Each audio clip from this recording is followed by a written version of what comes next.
O primeiro ponto essencial na reanimação hemostática no pré-hospitalar se chama controle de sangramento. Nós temos que efetivar um controle de sangramento que seja realmente eficaz.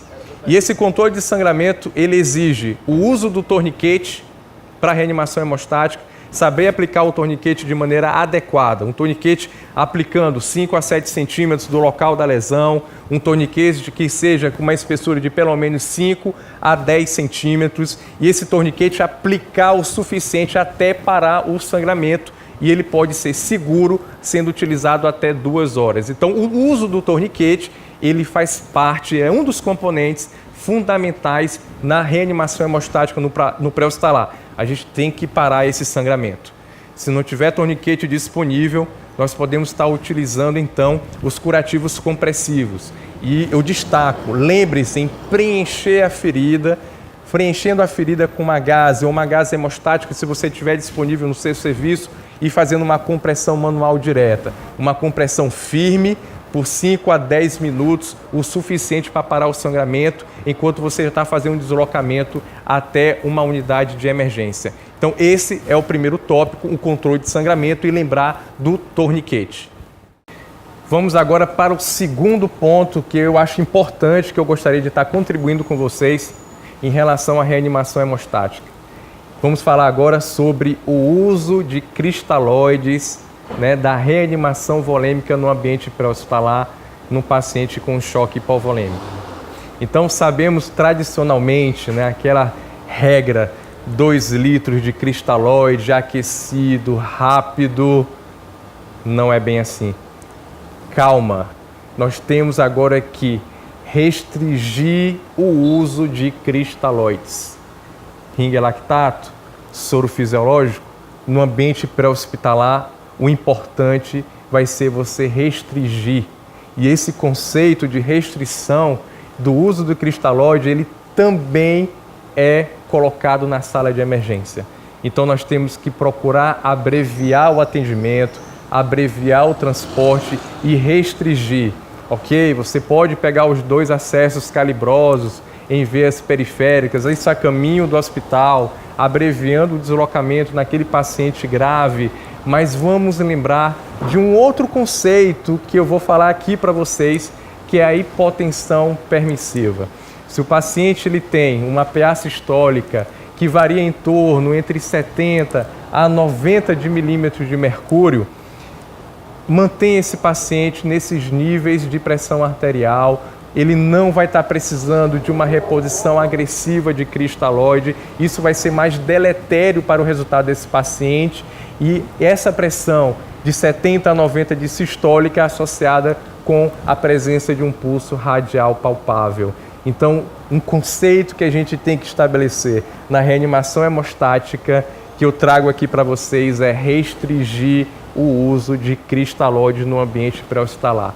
Isso vai ter impacto na sobrevida desses pacientes. Esse paciente ele precisa ser deslocado rapidamente e não é à toa que muitos dizem que a melhor solução no ambiente pré-hospitalar se chama combustível, se chama diesel, ou seja, ir rápido e deslocar rapidamente com segurança até o hospital. Este foi o segundo ponto que eu acho importante sobre o conceito de reanimação hemostática no ambiente pré-hospitalar, que eu gostaria de compartilhar com vocês.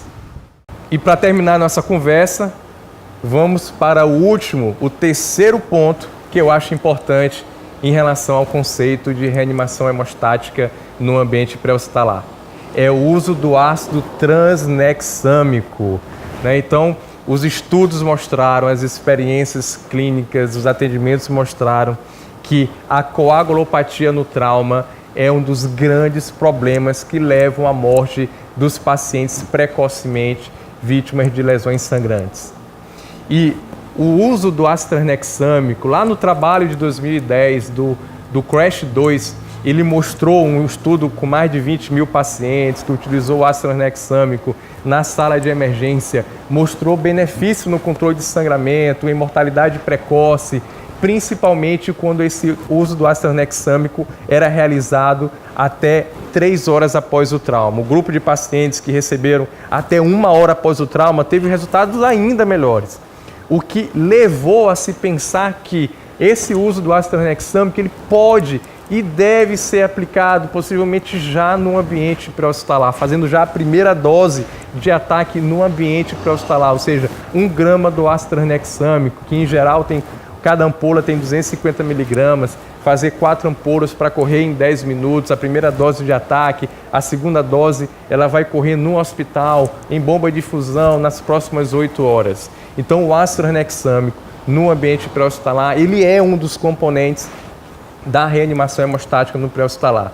E aqui no SAMU 92 Fortaleza, nós vamos estar iniciando, já bem recentemente, em breve vamos estar iniciando o uso do ácido tranexâmico no pré-hospitalar, vamos fazer um estudo que é chamado o estudo ATP, o ácido tranexâmico no pré-hospitalar. Esse estudo já foi concluído todo o trâmite da relação ao comitê de ética e as autorizações que são necessárias e vamos estar vendo, de fato, sobre a pesquisa no pré-hospitalar, que é isso que nós precisamos incentivar, a pesquisa na área de emergência de maneira geral, a pesquisa na área de medicina de maneira geral, principalmente aqui no Brasil, onde nós temos uma grande experiência, nós temos números de casos e poucos fazemos para entender as particularidades do nosso atendimento através de pesquisa.